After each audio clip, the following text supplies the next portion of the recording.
Workers are very stressed. Here's some statistics with citations that show you that workers are getting more stressed over time, right?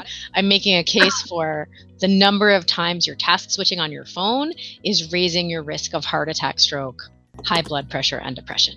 I want you to be alive to hang out with your grandkids.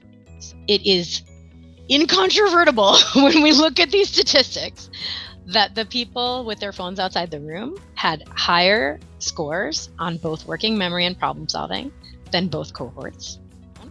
So we can actually interpolate from alcohol addiction, heroin addiction, any gambling addiction, any addiction you can think of. This is a similar process. And if you are familiar with any of the addiction literature across many different approaches, they all deal with this phenomenon of the brain lies to the host and says, you have to do this thing, even after the host has, even after the person has received all kinds of explanations about why it's going to kill them or why it's bad for them, et cetera, et cetera. The advice you're going to hear more frequently than not is to make a time plan, right? We create a planned approach to work tasks. We make the most of batch processing. Work moves faster without interruptions or task switching. We have to just stick to our task plan. That is how we're going to conquer this problem. Unfortunately, the time plan is the big fancy thing that the vast majority of your productivity experts are writing about. And there's two things that are going to make the time plan fail. One, you can't outthink your thoughts, not by yourself. Two, even if you get really good at outthinking your thoughts, which is rare, but it can happen, you will create alienation among the people you work with if you're doing it on your own.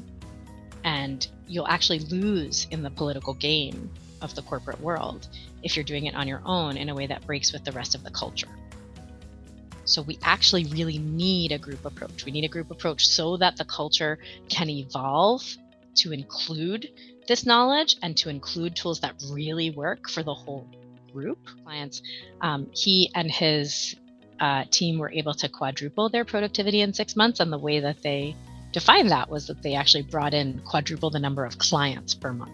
Kristen Francis and her 8-person real estate team, they doubled their productivity in 8 weeks. Those are not typical results, but not only did they double their productivity in 8 weeks, these ladies were generally working till midnight, 3 to 4 nights a week.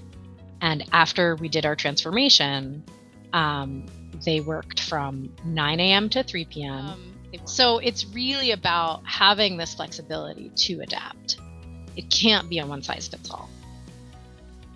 And and that also buys us one more thing, which I know all of you as leadership experts, being the HR fabulous leaders that you are, already know.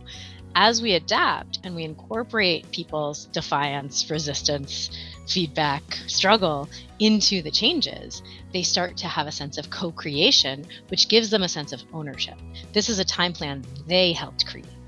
So I'm happy to talk through some of the ingredients of how the time plan works. I'm happy to talk through some tools you can start using in your day-to-day life today, even before you're back officially in your world of corporate day-to-day. I can talk about how this is the number one factor in leakage, cost leakage for the entire corporate structure.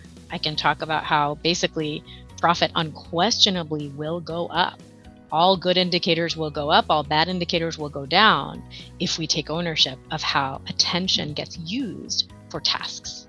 If we can get buy-in from senior leaders, HR is the most powerful. Like, I am one person. You really think I'm going to work personally with all 3,000 people or all 40,000 people? It's not going to happen, right? Occasionally I bring in a second or a third, but I'm not a 60-person organization. Why? Because you already have a 60-person organization. It's called your HR department. So thank you. I think this was fantastic. Opened up a lot of people's eyes. I saw a lot of great questions.